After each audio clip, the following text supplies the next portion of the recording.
country should be able to define what human rights Based is. on their own cultural condition. Yeah, it's exactly what the CCP said about democracy last year, that like the people of each country should be able to say whether their country is a democracy, and no other country should be able to say, as long as the Chinese Communist Party identifies as a democracy, they're a democracy. I'm recognizing this language, and So- I don't like it. It's very interesting, the argument. And of course, in China, the people means the Communist Party. Well, because the Communist Party speaks for the people, obviously. It's the dictatorship of the people.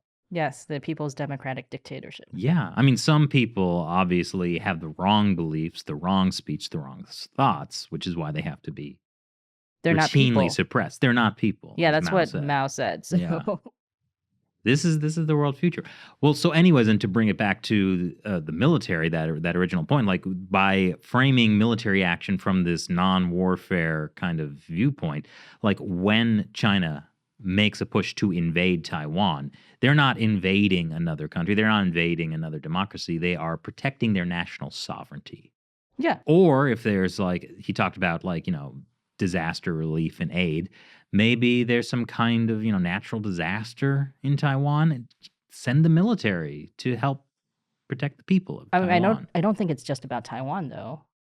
We were talking about the Shangri-La conference. Is there anything else you guys wanted to say about that? Well, I mean, I think the interesting thing about the Shangri-La Dialogue is that it is a high-level event that countries from Asia and some countries like the U.S. will send their defense ministers to, right? Like the U.S. Secretary of Defense went. So Japan's prime minister made the keynote speech. So it's not just policy people, but it's also like a diplomatic event. Mm-hmm. So the fact that so many people were talking about China or hinting around about China's aggression and things like that, like the Japanese prime minister did in his speech, it shows that this is now the issue, right? The Chinese Communist Party is now the thing that everybody is worried about. Yeah. I mean, this conference was really important for showing kind of what the pulse is in the international community about China. I did some keyword research on YouTube. No one's looking up Shangri-La. I mean, it's what is big is Minecraft 1.19 has come out. Yeah, that's the Caves and Cliffs Part 3. Yeah, that's the one where you have the ancient cities, right? Yeah. Oh, and the warden. Yeah. I mean, it's going to be fun. And now we will talk about Minecraft for the next hour. Shelley, what are your thoughts on the LA? On the what? Ugh. I haven't played Minecraft in a year, at least. Oh, maybe a year and a half. That's even before Caves and Cliffs. Yeah, I haven't done any of the new stuff. Oh, gosh. That's because, I was saving it to be surprised on our gaming channel. Yes.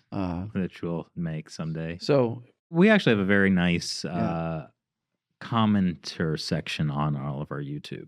We do. I mean, compared to a lot of other channels that talk about China stuff, it's quite nice. So you guys are awesome. But I was going to say that China pledged aid to Tonga in the wake of their volcano. Yeah. And so like this is how China like gets those inroads. So, and I think that's one area of concern. And because we're talking about the Shangri-La Dialogue, I don't know if you mentioned this, it's because it's held at the Shangri-La Hotel in Singapore. Like it has nothing to do with that place in Yunnan province that China renamed Shangri-La. Or White Fist. Or, some kind of Iron like Fist. Historical. Iron Fist. I made some social Okay. commentary about that. Excuse me. That is kind of funny that you. Funny. Oh gosh. It's also arguably like the worst of the Marvel series. And so it's understandable. You see, this is great how we get on the rails, off the rails. We went off the rails, Minecraft, back on rails, and now we're back off with Marvel. We're off. We're talking about White Fist. White Fist. I was like, is this a band I don't know? What? White Snake. So okay, Shangri-La something dialogue. Oh, yeah, like all these defense ministers and equivalents, as well as like the prime minister of Japan, talked about, I mean, without saying China, but basically about China and like all this aggression. And so what this shows is this real sea change politically in. Yes, Shelley, do you have something to say? I feel like I said that 5 minutes ago. That's why I'm laughing. Sorry. No. It doesn't count until I've mansplained it to you, Shelley. I never listened to Shelley, so this is new information for me. Sorry. Well, so I'll pick us up while Shelley has her laughing fit. So this is also why it's so scary that, like, you know, with this framework, see how I can just ignore Shelley and just keep talking. No, keep Keep talking. the camera talking. on Chris. Keep it on Shelley for this entire intelligent thing I'm going to say. This is why it's so dangerous. You know, Xi Jinping talking about, like, you know, non-military action, like they're trying to establish a base on the Solomon Islands, all throughout the Pacific. So you see that China putting its military around you know, the South China Sea with the military bases there in the Pacific. They are spreading their military out. And as much as Xi Jinping says it's not for war, they are gearing themselves up. And again, do not take the camera off of Shelley for any of my discussion. Here, Shelley.